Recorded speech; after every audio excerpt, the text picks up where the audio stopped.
हाय बच्चों, कैसे हैं आप सभी। आई होप अच्छे होंगे, राइट।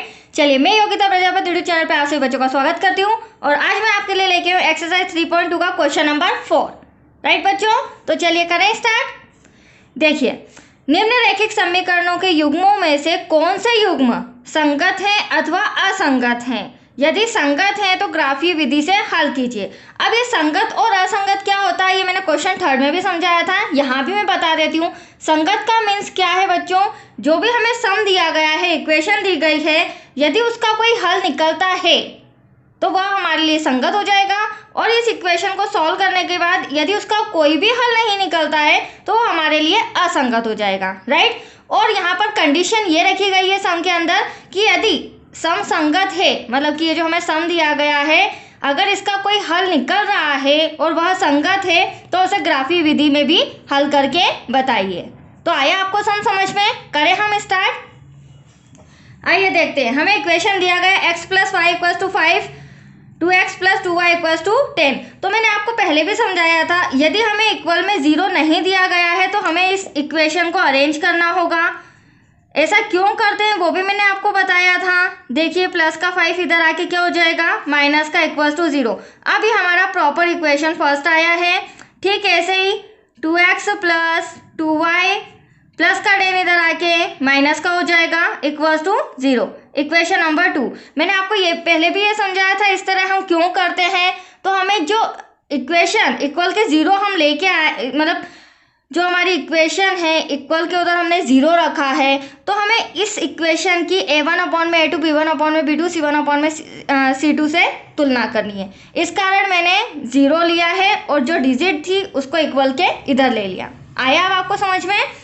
चलिए, तो समीकरण 1, पहले हम समीकरण 1 लेंगे जिसमें a1 बराबर, अब आप देख रहे हैं हमें a1 a2 b2 से तुलना करनी है, तो x के आगे कुछ नहीं है तो हम 1 से 1 मान सकते हैं, राइट बच्चों। ठीक ऐसे ही b1 बराबर x के आगे, सॉरी y के आगे कुछ नहीं है तो 1। ठीक वैसे ही c1 बराबर -5। देखो, अगर डिजिट के आगे माइनस का साइन है तो माइनस सहित आपको लिखना होगा। तो ये तो रहा समीकरण फर्स्ट। उसी तरह हम समीकरण सेकेंड भी ले लेते हैं। समीकरण सेकेंड से यहाँ पर a2 = 2 हो जाएगा, b2 = 2 हो जाएगा, देन c2 = -10। एनी डाउट बच्चों। चलिए, अब हम कंपेयर करते हैं। a1/a2 कितना है, 1/2। b1/b2 कितना है, 1/2 = यहाँ माइनस से माइनस कैंसिल करते हैं क्योंकि दोनों तरफ माइनस है। 5 1 = 5, 5 2 = 10। तो एटलीस्ट यहाँ भी आपका क्या है, 1/2। तो आप लोग देख रहे हैं a1/a2 बराबर है, इक्वल है b1/b2 के, फिर ये भी बराबर है c1/c2 के। मतलब तीनों कंडीशन हमारी बराबर आ रही। इसका मतलब क्या है, यह संपाती रेखाएं हैं। यह कैसी रेखाएं हैं, संपाती। अब मैंने आपको पहले भी बताया है संपाती रेखाएं क्या होती हैं, अभी एक बार फिर मैं एक्सप्लेन कर देती हूँ। क्वेश्चन सेकेंड में भी समझाया था। देखो बच्चों, मान लीजिए ये एक रेखा खींची गई है, ठीक है, ध्यान से समझना। ये हमारी a1/a2 की हो गई। ठीक इसी के ऊपर मैं जब दूसरी रेखा खींच रही हूँ तो ये b1/b2, तो इसके ऊपर जितने भी डॉट हैं उन्हें वो प्रतिच्छेद करते हुए जा रही है। देख रहे हैं आप ध्यान से। ठीक इसी तरह थर्ड लाइन भी मैंने इसके ऊपर राउंड अप कर दी। तो इसका मतलब क्या हुआ, जितने भी इसमें बिंदु थे वो एक दूसरे को लाइन टच करते हुए निकल रही है, तो वो ऐसी रेखाएं संपाती रेखाएं कहलाती। क्या कहलाती हैं, क्योंकि वो सभी बिंदुओं पर प्रतिच्छेद करते हुए, काटते हुए या टच करते हुए जा रही है, तो संपाती रेखाएं कहलाती हैं। अब संपाती रेखाएं कहलाती हैं तो इस संपाती रेखाओं को हम क्या कहते हैं, उसका मीन्स क्या हो जाएगा, इसके अनेक हल निकलेंगे। क्या निकलेंगे, अपरिमित रूप से अनेक हल। और जब अनेक हल निकल रहे हैं तो फिर हम कह सकते हैं ये संगत है या असंगत। तो आप समझ ही गए होंगे यह संगत है। तो देखिए, यहाँ पर हल निकल रहा है, क्योंकि हल अगर निकलेगा तो वह संगत होगा और अगर हल नहीं निकलता है तो वह असंगत होगा। और चूंकि हल निकल रहा है तो ये संगत है, तो हमें ग्राफीय विधि से भी इसे सॉल्व करना है। तो पहले तो हम यहाँ शो कर देते हैं, अतः यह संगत है। एनी डाउट बच्चों। आपको समझ में आया संपाती रेखाएं? अगर फिर भी कंफ्यूजन हो तो क्वेश्चन नंबर 2 भी आप देख सकते हैं, राइट। चलिए, अब चूंकि ये संगत है तो हमें ग्राफ मेथड में इसे सॉल्व करना रहेगा, ठीक है। और ग्राफ मेथड में सॉल्व करने के लिए इक्वेशन फर्स्ट और सेकंड दोनों जरूरी है, और हमें एक्स और वाई की वैल्यू जरूरी है। क्यों? वो भी दो दो मान निकालें। कितने? दो दो मान निकालें। देखो बच्चों, ये ग्राफ है, मान लो ग्राफ है, ग्राफ में ये जो दो बिंदु में जहाँ पे भी पिक पॉइंट दो बिंदु बनाऊंगी तो इन्हें मिलाने के लिए मेरे पास एक्स और वाई चाहिए, मतलब एक्स और वाई के दो दो मान होने चाहिए। आया आपको समझ में? तो हमारे पास दो दो वैल्यू निकालनी है, एक्स की भी और वाई की भी। ऐसा हम क्यों कर रहे हैं? क्योंकि हमें इसे ग्राफ में सॉल्व करके बताना है। तो समीकरण फर्स्ट से ठीक वैसे ही समीकरण सेकेंड से। अब समीकरण जो फर्स्ट और सेकेंड है तो हम जो हमें सम दिया गया था वो वाले लेंगे, इक्वल में 0 वाला मत लेना आप, राइट बच्चों। क्योंकि हमारा एक्स और वाई की वैल्यू यहाँ से निकलेगी। समीकरण first x plus y equals to 5 दे रखा है हमें, तो यहाँ पर मैं रिटर्न कर लेती हूँ x plus y equals to 5। अब देखिए, मैंने अभी आपको समझाया था एक्स के भी दो मान, वाई के भी दो मान। तो यहाँ पर हम मान लेते हैं, माना एक्स बराबर 0, छोटी डिजिट है, आप कुछ भी ले सकते हैं, मैं 0 ले रही हूँ, आप 1 2 3 4 एज यू विश कुछ भी ले सकते हैं। मैंने x बराबर 0 माना तो x के प्लेस पर 0 लिखा, y इक्वल्स टू 5, तो y इक्वल्स टू हमारा क्या आया 5। तो देखो, एक छोटी सी टेबल भी बना के रखी है मैंने इस अकॉर्डिंग, क्योंकि हमें एक ग्राफ में यूज होगी। तो देखो बच्चों, जैसे ही हमने x की वैल्यू 0 रखी, y का मान आ गया हमारा 5। Any doubt? अब हमें दो मान चाहिए, समीकरण 1 से भी दो, समीकरण 2 से भी दो मान चाहिए, तो एक तो निकल गया। अब समीकरण 1 से हम दूसरा मान निकाल रहे हैं। तो देखिए, वापस से हम समीकरण लिख लेते हैं यहाँ पे, x plus y equals to 5। अब देखिए, अब हम यहाँ पर y की वैल्यू मान लेते हैं। एज यू विश, आपके ऊपर डिपेंड करता है, x की भी मान सकते हैं, y की भी मान सकते हैं, राइट बच्चों। माना y इक्वल्स टू 0, अब y की वैल्यू हम 0 ले लेते हैं, तो x तो ऐसा का ऐसा y के प्लेस पर 0 आ जाएगा, इक्वल्स टू में 5। बस x को प्लस में 0 में प्लस करोगे तो एटलीस्ट x ही आएगा, x इक्वल्स टू 5। यह आ गया आपका सेकंड कंडीशन। जैसे ही हमने y की वैल्यू 0 रखी, राइट, वैसे ही हमारा x का वैल्यू 5 आ गया। ये देखिए, कोई डाउट? तो समीकरण फर्स्ट कंप्लीट हो गया। अब समीकरण सेकंड देखते हैं। समीकरण सेकंड है बच्चों हमारा 2x plus 2y equals to 10। अब देखो, ध्यान से समझना, यहाँ भी 2, यहाँ भी 2, तो इन दोनों में से एक 2 हम कॉमन ले लेते हैं। तो यहाँ पर क्या बचा, x plus y equals to 10। अब ये 2 है, इनटू में है, तो अगले स्टेप में ये बराबर के इधर अगर मैं भेजूंगी तो डिवाइड में हो जाएगा। तो किस तरह आंसर आएगा इसका, 10 डिवाइड में 2, 2 5 10। तो यहाँ पर क्या बचेगा हमारे पास, x plus y equals to 5। तो आपने एक बात नोट की होगी, जब मैंने इसे सॉल्व किया बच्चों, कॉमन निकाला, तो आप देख रहे होंगे equation first x plus y equals to 5 और इक्वेशन सेकेंड भी हमारी x plus y equals to 5, मतलब दोनों इक्वेशन सेकेंड आ रही है। तो इनके जो वैल्यूज, इनकी जो मैंने वैल्यूज चेंज की वो भी क्या होगी, एज इट इज सेम ही होगी, क्योंकि मैं यहाँ पे भी अगर यही डिजिट रखूंगी तो आंसर सेम ही आएगा, y का मान सेम आएगा। तो देख लीजिए, समीकरण 1 और 2 क्या हो जाएंगे हमारे लिए बराबर। तो जो मान मैंने समीकरण 1 में रखे थे वही मान मैं समीकरण 2 में भी रख रही हूँ। और ऐसा क्यों कर रही हूँ, एटलीस्ट आप समझ गए, क्योंकि दोनों इक्वेशन एक ही है, तो इनकी वैल्यूज भी क्या होगी बराबर। That's clear. चलिए आइए अब हम इसे ग्राफ में समझते हैं। ग्राफ कॉपी चाहिएगी इसके लिए हमें। ये देखिए, ये ग्राफ हमारा रेडी है। अब देखिए, ग्राफ में सबसे इम्पोर्टेंट पॉइंट, हमें एक्स और वाई की रो चाहिए होगी, राइट। तो देखिए, इतनी 4 5 या 4 ब्लॉक छोड़कर हम एक्स और वाई की वैल्यू ले लेते हैं। 5 भी छोड़ सकते हैं, एज यू विश 5 छोड़ लेते हैं, कोई इश्यू नहीं है। देखिए, क्योंकि हमारे पास माइनस में कोई डिजिट है ही नहीं, राइट बच्चों। माइनस में अगर डिजिट ज़्यादा बड़ी होती तो हमें ज़्यादा ब्लॉक छोड़ना पड़ता।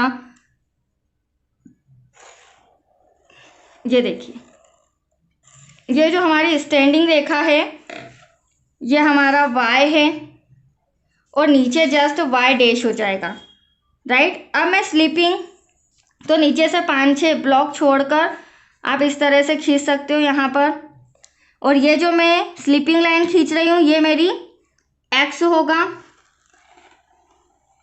ये देखिए। तो यहाँ पर हम लिख देंगे x, ये प्लस में आएगा बच्चों, और इधर वाला x डैश मतलब कि ये माइनस में होगा। अब देखो फ्रंट में बीच में हम 0 ले लेते हैं, 0 के इधर -1, -2, -3, -4, देन लास्ट में -5, राइट। ठीक ऐसे ही मैं इसके नीचे भी ले लेती हूँ, इस तरह से डैश लगाते हुए, -1, -2, -3, -4, देन लास्ट में -5। अब देखो यहाँ पर हमारी डिजिट 5 तक है, तो हम 7-8 तक समथिंग डिजिट ले सकते हैं x और y की, वो भी प्लस की। तो यहाँ पर 1, +1, +2, +3, +4, +5, 6, 7, देन 8। ठीक है, इससे ज़्यादा डिजिट मत लेना आप। अब x की ये प्लस की हो गई बच्चों, इसी तरह y की प्लस की 1, +2, +3, +4, +5, +6, 7, देन लास्ट में 8। अब आ जाइए, अब हमें ग्राफ किस तरह से बनाना है। तो देखो बच्चों, आप लोग देख रहे होंगे फर्स्ट समीकरण में x हमारा 0 का है, और सबसे पहली बात सभी प्लस के हैं, माइनस की कोई डिजिट नहीं है। तो x ये रहा मेरा, ये x की रो है, x का 0 ये रहा, ध्यान से समझना। और y क्या दे रखा है 5, है ना। तो यहाँ से 5 ये रहा 5, तो इस 5 में मैं राउंड अप कर देती हूँ 0 से 5, और यहाँ हम ब्रैकेट में लिख देंगे 0,5। एनी डाउट बच्चों? ठीक ऐसे ही, क्योंकि अभी हमारी फर्स्ट इक्वेशन कंप्लीट नहीं हुई, अभी फर्स्ट मान कंप्लीट हुआ है। अब हम क्या करेंगे, सेकेंड मान में हमें x 5 बोला है, तो देखो ये x की रो है प्लस की, और 5 भी प्लस का है, तो ये रहा हमारा 5, और y जो है 0 का, तो 0 तो कॉमन होता है x के लिए, y के लिए, x डैश के लिए, y डैश के लिए। ठीक है, तो इस 5 से इस 0 तक, तो हम इस 5 पे राउंड अप कर देते हैं, यहाँ पर कोमा लगा के लिख देते हैं 5,0। Any doubt? अब इसे हम स्केल से मिला देते हैं। देखो बच्चों, डॉट से डॉट मिलाइएगा, नहीं तो आपका सम ग्राफ गलत हो जाएगा, राइट।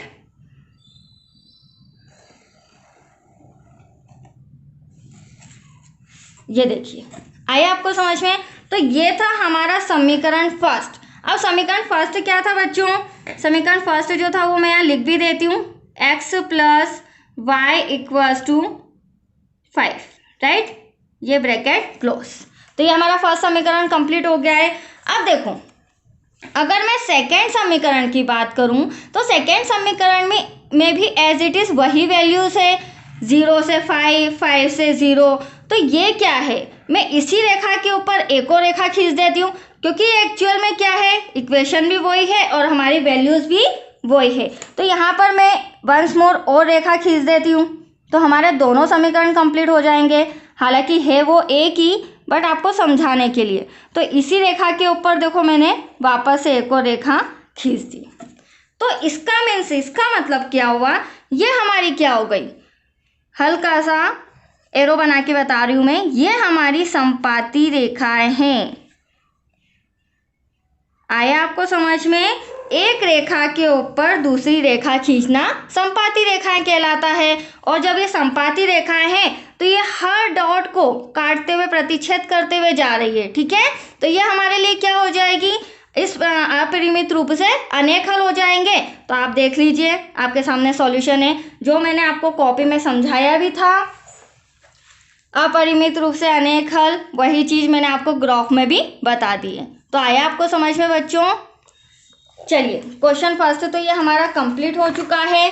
अब हम इसी में मैं सेकंड भी इसका समझा देती हूँ, उसमें क्या कहा गया है उसे भी हम सॉल्व करके देखते हैं, संगत है या असंगत। तो सेकंड आप देख रहे हैं, हमें इक्वेशन दे रखी है सेकंड की, x - y = 8, 3x - 3y = 16। ठीक है, अब देखिए इसको किस तरह से सॉल्व करेंगे हम, क्योंकि हमें बताना है कि अभी संगत है या असंगत। तो सबसे पहले मैंने आपको बताया है, जब भी आप इस तरह का समीकरण देखेंगे इक्वल में 0 ले लेंगे। तो देखो x माइनस वाई, प्लस का 8 इधर आके माइनस का हो जाएगा, इक्वल में 0। इक्वेशन नंबर फर्स्ट कंप्लीट हो गया। 3x माइनस 3y, प्लस का 16 इधर आके माइनस का हो जाएगा, इक्वल्स टू 0। ये आपका समीकरण 2, राइट। अब दोनों समीकरण आ गए, और ऐसा मैंने क्यों किया, क्योंकि हमें a1 b1 c1 से इसकी तुलना करनी है। तो समीकरण 1 लिख लेते हैं यहाँ पे। समीकरण 1 से a1 इक्वल्स टू, आप देख रहे हैं x के आगे कुछ नहीं तो 1 लिख देते हैं बच्चों। ठीक वैसे ही b1 इक्वल्स टू y के आगे कुछ नहीं है तो 1, बट माइनस का, ठीक है, ऐसा नहीं कि जल्दबाजी में आप माइनस लगाना भूल जाएं। ठीक वैसे ही c1 इक्वल्स टू माइनस का 8। अब समीकरण 2 से भी हमें तुलना करनी है, समीकरण 2 की भी हमें तुलना करनी है a2 b2 c2 से। तो a2 equals to 3, b2 equals to -3, then c2 equals to minus का 16। अब देखो, तुलना करने पर, कैलकुलेशन करने पर हम पता करते हैं कि इसके हल निकल रहे हैं या नहीं निकल रहे हैं। अगर हल निकलेंगे तो वह संगत होगा, नहीं निकलेंगे तो असंगत होगा। तो देखो, ये तो a1/a2 मतलब कि 1/3 एज इट इज, ऐसा का ऐसा। यहाँ माइनस से माइनस कर देते हैं, इक्वल्स टू 1/3। यहाँ माइनस से माइनस, इसे भी कैंसिल कर देते हैं, 8 1 8, 8 2 16। तो यहाँ पर आ रहा है 1/2। अब आप ध्यान से समझिएगा, a1 में जो a2 है वो बराबर है b1 b2 के, कोई दिक्कत नहीं। बट जो b1 में b2 है वो c1 c2 के बराबर नहीं है। मतलब यहाँ 1/3 है तो यहाँ 1/2 है। पॉइंट नोट कर रहे हैं आप। ठीक वैसे ही b1 b2 not equals to c1 c2। और ये कौन सी कंडीशन होती है, मैंने आपको क्वेश्चन नंबर 2 में काफ़ी डीप में जाके समझाया है बच्चों। a1 a2 equals to b1 b2 not equals to c1 c2। तो ये कंडीशन होती है समांतर रेखाएं। क्या कहेंगे इसे?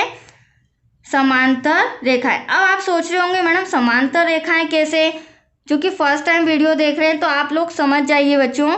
मान लीजिए एक रेखा मैंने यहाँ पर खींची, दूसरी रेखा मैंने यहाँ पर खींची। अब ये दो ऐसी समान रेखाएं कि ये आगे तक बढ़ती भी जाएंगी, तो ये समान रूप में आगे तक बढ़ेंगी, और इधर बढ़ाओ तो इधर भी बढ़ेंगी। बट क्या ये एक दूसरे से प्रतिच्छेद हो रही हैं?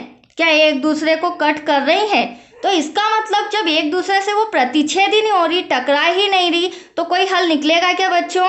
इसका कोई भी हल नहीं निकलेगा, क्योंकि ये समांतर रेखाएं, और समांतर रेखाएं कभी भी एक दूसरे से टकराती नहीं है। तो दैट्स योर आंसर, यहाँ लिखना पड़ेगा। समांतर रेखाएं क्या होती है? जिनका कोई भी हल नहीं होता है। तो यहाँ पर हम लिखेंगे अतः कोई हल नहीं होगा। और जब कोई हल नहीं हो रहा है तो हमें क्या पूछा गया था? हल होगा तो उसे हम संगत बोलेंगे, हल नहीं होगा तो उसे हम असंगत बोलेंगे। तो दैट्स योर आंसर, अतः यह असंगत है। अतः यह असंगत है। तो आया आपको समझ में बच्चों? That's your answer. ये आपको 2 सम में करा रही हूँ क्वेश्चन नंबर 4 में। आज जो 2 सम बाकी रह गए हैं उसको नेक्स्ट वीडियो में समझाती हूँ, राइट। और प्लीज़ अगर समझ में आए तो लाइक शेयर करना मत भूलिएगा, राइट बच्चों। ये इतनी मेहनत मैं आप सभी बच्चों के लिए कर रही हूँ। Okay, thank you.